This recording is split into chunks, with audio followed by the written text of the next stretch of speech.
Quick 25ಗೆ ಸ್ವಾಗತ. ನಾನು ಚೈತ್ರ ಅಂಚನ್. ಈ ಕ್ಷಣದ 25 ಸುದ್ದಿಗಳನ್ನು ಕ್ವಿಕ್ ಆಗಿ ನೋಡೋಣ. ಕೇಂದ್ರ ರಕ್ಷಣಾ ಸಚಿವ ರಾಜನಾಥ್ ಸಿಂಗ್ ಜಮ್ಮು ಕಾಶ್ಮೀರದ ಶ್ರೀನಗರಕ್ಕೆ ಭೇಟಿ ಕೊಟ್ಟಿದ್ದಾರೆ.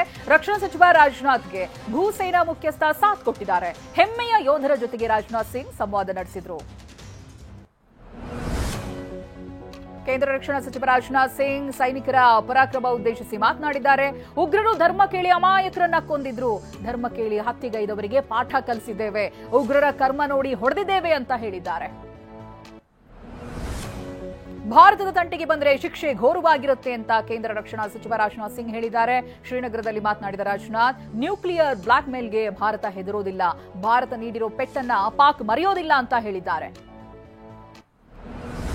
ಭಾರತದ ಪ್ರತಿದಾಳಿಯಿಂದ ಧ್ವಂಸವಾದ ಉಗ್ರರ ನೆಲೆ ಮರು ನಿರ್ಮಾಣಕ್ಕೆ ಪಾಕಿಸ್ತಾನ ಪ್ರತಿಜ್ಞೆ ಮಾಡಿದೆ. ಪಾಕ್ ಸಚಿವ ರಾಣಾ ತನ್ವೀರ್ ಹುಸೇನ್ ಮುರಿದ್ಕೆಗೆ ಭೇಟಿ ಕೊಟ್ಟಿದ್ದಾನೆ. ಮೃತಪಟ್ಟವರ ಮಕ್ಕಳನ್ನ ಸರ್ಕಾರವೇ ನೋಡಿಕೊಳ್ಳುತ್ತೆ ಅಂತ ಭರವಸೆ ಕೊಟ್ಟಿದ್ದಾರೆ. ಆಕಸ್ಮಿಕವಾಗಿ ಪಾಕ್ ಗಡಿಯೊಳಗೆ ತೆರಳಿ ಬಂಧನಕ್ಕೀಡಾಗಿದ್ದ ಬಿಎಸ್ಎಫ್ ಯೋಧ ಪಿಕೆ ಶಾಗೆ ಪಾಕ್ ಕಿರುಕುಳ ನೀಡಿರುವಂತಹ ಆರೋಪ ಕೇಳಿಬರ್ತಾ ಇದೆ. ಬಿಎಸ್ಎಫ್ ಜವಾನರಿಗೆ ಪಾಕ್ ಅಧಿಕಾರಿಗಳು ನಿದ್ರಿಸಲು ಬಿಟ್ಟಿಲ್ಲ ಅನ್ನೋದು ಗೊತ್ತಾಗ್ತಾ ಇದೆ. ಟಿಆರ್ಎಫ್ ಉಗ್ರ ಸಂಘಟನೆಯನ್ನ ಹಿಟ್ ಲಿಸ್ಟ್ಗೆ ಸೇರಿಸುವುದಕ್ಕೆ ಭಾರತ ಪಟ್ಟು ಹಿಡಿದಿದೆ. ನ್ಯೂಯಾರ್ಕ್ನಲ್ಲಿರುವಂತಹ ವಿಶ್ವಸಂಸ್ಥೆ ಭಯೋತ್ಪಾದನಾ ನಿಗ್ರಹ ಕಚೇರಿಗೆ ಭಾರತೀಯ ನಿಯೋಗ ಭೇಟಿ ನೀಡಿದೆ. ಈ ವೇಳೆ ಉಗ್ರ ಸಂಘಟನೆಯನ್ನ ಹಿಟ್ ಲಿಸ್ಟ್ಗೆ ಸೇರಿಸುವಂತೆ ಹೇಳಿದೆ. ಮಾಣಿಕ್ ಶಾ ಇಲ್ಲದಿದ್ರೆ 1971ರ ಯುದ್ಧವನ್ನ ಸೋಲ್ತಾ ಇದ್ದೆವು ಅಂತ ರಾಧಾಮೋಹನ್ ದಾಸ್ ಅಗರ್ವಾಲ್ ಹೇಳಿದ್ದಾರೆ. ಬೆಂಗಳೂರಿನಲ್ಲಿ ಮಾತನಾಡಿದ ಅಗರ್ವಾಲ್, ಯುದ್ಧ ಗೆದ್ದ ಮೇಲೆ ನಾವು ಸಂಧಾನ ಟೇಬಲ್ ಮೇಲೆ ಸೋತೆವು. ಯುದ್ಧದಲ್ಲಿ ಸೇನೆ ಗೆದ್ರು, ಇಂದಿರಾ ಸೋಲಿಸಿದ್ರು ಅಂತ ಹೇಳಿದ್ದಾರೆ. ಬೆಂಗಳೂರಿನಲ್ಲಿ ಬಿಜೆಪಿ ನಾಯಕರು ತಿರಂಗ ಯಾತ್ರೆ ನಡೆಸಿದ್ದಾರೆ. ಶಿರೂರು ಪಾರ್ಕ್ನಿಂದ ಮಲ್ಲೇಶ್ವರಂ 18ನೇ ಕ್ರಾಸ್ವರೆಗೆ ಯಾತ್ರೆ ನಡೆದಿದೆ. ಈ ಕಾರ್ಯಕ್ರಮದಲ್ಲಿ ರಾಜ್ಯ ಬಿಜೆಪಿ ಉಸ್ತುವಾರಿ ರಾಧಾಮೋಹನ್ ದಾಸ್ ಅಗರ್ವಾಲ್, ವಿಪಕ್ಷ ನಾಯಕ ಆರ್ ಅಶೋಕ್ ಸೇರಿದಂತೆ ಅನೇಕ ನಾಯಕರು ಭಾಗಿಯಾಗಿದ್ದರು. ಬಿಜೆಪಿಯವರು ತಿರಂಗ ಯಾತ್ರೆ ಮಾಡಬೇಡಿ, ಟ್ರಂಪ್ ಯಾತ್ರೆ ಮಾಡಿ ಅಂತ ಸಚಿವ ಸಂತೋಷ್ ಲಾಡ್ ವ್ಯಂಗ್ಯವಾಡಿದ್ದಾರೆ. ಪ್ರತಿ ಸಲ ಹೋಗಿ ಅಬ್ಕಿ ಬಾರ್ ಟ್ರಂಪ್ ಸರ್ಕಾರ ಅಂತಿದ್ರು. ಈಗ ಅವರಿಂದ ನಮಗೆ ವ್ಯಾಪಾರದ ಬೆಂಬಲ ಸಿಕ್ಕಿದ್ಯಾ? ಯಾವ ಬೇಸ್ ಮೇಲೆ ಕದನ ವಿರಾಮ ಘೋಷಣೆಯಾಯಿತು ಅಂತ ಪ್ರಶ್ನಿಸಿದ್ದಾರೆ. ಯುದ್ಧದ ಎಲ್ಲಾ ಕ್ರೆಡಿಟ್ ದೇಶದ ಸೈನಿಕರಿಗೆ ಹೋಗ್ಲಿ ಅಂತ ಸಚಿವ ಸಂತೋಷ್ ಲಾಡ್ ಆಗ್ರಹಿಸಿದ್ದಾರೆ. ಯಾವುದೇ ದಾಳಿ ಬಗ್ಗೆ ನನಗೆ ಸಂಶಯ ಇಲ್ಲ, ಆದರೆ ದಾಳಿ ನಡೆದಾಗಲೆಲ್ಲ ಬಿಜೆಪಿ ಪ್ರಚಾರ ಪಡೆದುಕೊಳ್ತಾ ಇದೆ. ಮೋದಿ ಒಬ್ಬರನ್ನೇ ಯಾಕೆ ಬಿಂಬಿಸಲಾಗ್ತಾ ಇದೆ ಅಂತ ಪ್ರಶ್ನಿಸಿದ್ದಾರೆ.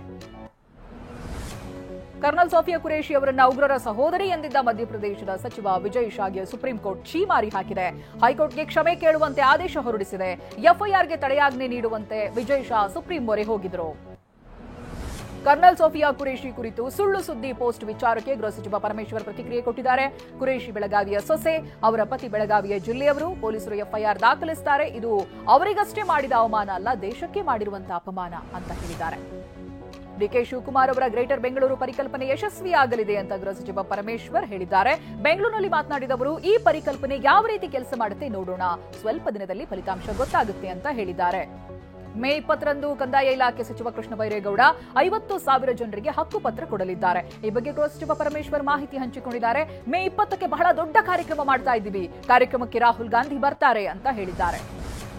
ಬಳ್ಳಾರಿ ಗ್ರಾಮೀಣ ಠಾಣೆ ಪೊಲೀಸರು 30ಕ್ಕೂ ಹೆಚ್ಚು ಬೈಕ್ ಕಳ್ಳತನ ಮಾಡ್ತಾ ಇದ್ದ ಖದೀಮನನ್ನು ಬಂಧಿಸಿದ್ದಾರೆ. ರೂಪನಗುಡಿಯ ಪ್ರಹ್ಲಾದ್ ಬಂಧಿತ ಆರೋಪಿ. ಬಂಧಿತನಿಂದ 10 ಲಕ್ಷ ಮೌಲ್ಯದ 30 ಬೈಕ್ಗಳನ್ನು ವಶಕ್ಕೆ ಪಡೆಯಲಾಗಿದೆ.